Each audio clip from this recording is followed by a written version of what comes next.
Ito na yung bunga ng pagtitiis ko at pagsusumikap ko sa buhay. Ito yung laging sinasabi ni Papa kapag may gusto ka paghirapan mo. Mag-ipon ka para mabili mo yung gusto mo. Sa totoo lang, napakatagal ko nang gustong magkaroon nito. At ngayon binigay ni Lord yung tamang timing. Noon pa lang kasi na kompleto ko na yung pambili ko dito. Inuna ko muna kasi yung pangangailangan ng mga magulang ko. Lalo na nung may dumating sa aming problema. Kaya naisip ko na lang baka hindi pa yun ang tamang timing para magkaroon ako ng ganito. Kahit gaano kahirap pinararanasan ko sa paglalakad sa trabaho ko. Isinantabi ko na muna yung pangangailangan ko para lang makatulong sa magulang ko. Nagpasama nga lang ako sa kapatid ko kasi siya ang may alam sa motor. Sa sobrang nais ko magkamotor, mas inuna ko munang kumuha ng license. Tapos nawala na ako ng pag-asa na makakamit ko ang pangarap kong to. Tapos dumating yung point na si Papa na ang nagpupush sa akin. Sa sarili ko na naman daw yung intindihin ko. Para daw makapagpundar naman daw ako ng para sa akin. Ako kasi yung klase ng tao na walang kaluho-luho sa sarili. Okay lang sa akin kahit pangit ang tingin sa akin ng ibang tao. Gusto ko sanang bilhin dito yung barako na. Yung pwedeng paglagyan ng sidecar. Iniisip ko na para kay Papa na lang. Yung kapatid ko na nga ang nagpush sa akin na para sa akin yung bilhin ko. Para daw hindi na ako mahirapan. Kapag bumibili kasi ako ng para sa akin, lagi ako nagdadalawang isip. Dahil din siguro sanay ako na magtiis. Tapos ito namang kapatid ko ang nag-convince sa akin na mas maganda yung may nakikita kang naipupundar para sa sarili. Dalawang store nga yung pinuntahan namin kasi naghahanap kami ng kulay puti. Yung kulay puti kasi talaga yung gusto ko. Kasi sa tuwing nakakakita ako na puti na Honda Click, iniisip ko na ako yung nagdadrive nun.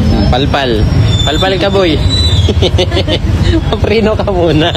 Tapos nung hindi ko na iniisip na magkamotor ako, tsaka naman dumating yung pagkakataon na makabili ako. At ito yung purong katas ng pag-a-affiliate ko. Dati pinapanood ko lang to. Tapos ngayon ako naman yung nasa sitwasyon nila. Hindi naman ako makakarating sa gantong sitwasyon kung hindi ako ginaid ni Lord. Noon kasi ayoko naman kumuha ng motor na utang. Pinili ko na lang na kumpletuhin muna yung pambili. Nahiya pa nga ako magpasama sa kapatid ko kasi naabala ko siya sa trabaho. Sabi niya okay lang naman daw kasi wala siyang ganang magtrabaho. Nililibang na nga lang niya yung sarili niya dito kasi nga nababagot na siya. Ang tagal pala ng process. Kaya ako naman ang naisipang kulitin. Kaya kapag ito yung kasama mo, hindi pwede sa kanya yung may nagpapahinga. Kahit na ayaw mong gawin, pipilitin niyang ipagawa. Hindi nga daw niya akalain na parehas kami magkakamotor. Yung kapatid ko naman, nakabili siya ng motor na nagtatrabaho pa siya sa Maynila. Yan yung naipundar niya at ngayon nagagamit niya sa paghahanap buhay. Itinatak na kasi sa isip namin ni Papa na kapag may gusto kami, pag-ipunan namin. Hindi ako makapaniwala na may susi na ako ng motor. Hindi ko nga alam kung deserve ko ba talaga to. Pero si Lord na yung gumagawa ng paraan para maranasan ko to. Kaya ikaw lagi mong piliin ng magpakabuti kahit anumang problema at pagsubok ang dumating. Kasi ang gusto lang pala mangyari ni Lord maging matatag tayo. Inaalam lang ni Lord kung gaano tayo nananalig sa Kanya. Yung mga bagay na hindi namin nararanasan noon, ngayon nararanasan na namin. Ito sinishare ko sa inyo para hindi magyabang kundi maging inspirasyon din sa inyo. Dito din kasi ako na-inspire. Kaya mas lalo ako nagsumikap sa buhay. Mas kilalanin nyo lang yung sarili nyo. Magpakatotoo lang kayo. Dahil sa pagpapakatotoo mo sa sarili mo, doon kanila magugustuhan. Ikaw mismo kasi nakakakilala ng lubos sa sarili mo. Bonus na lang yung mga material na matatanggap mo.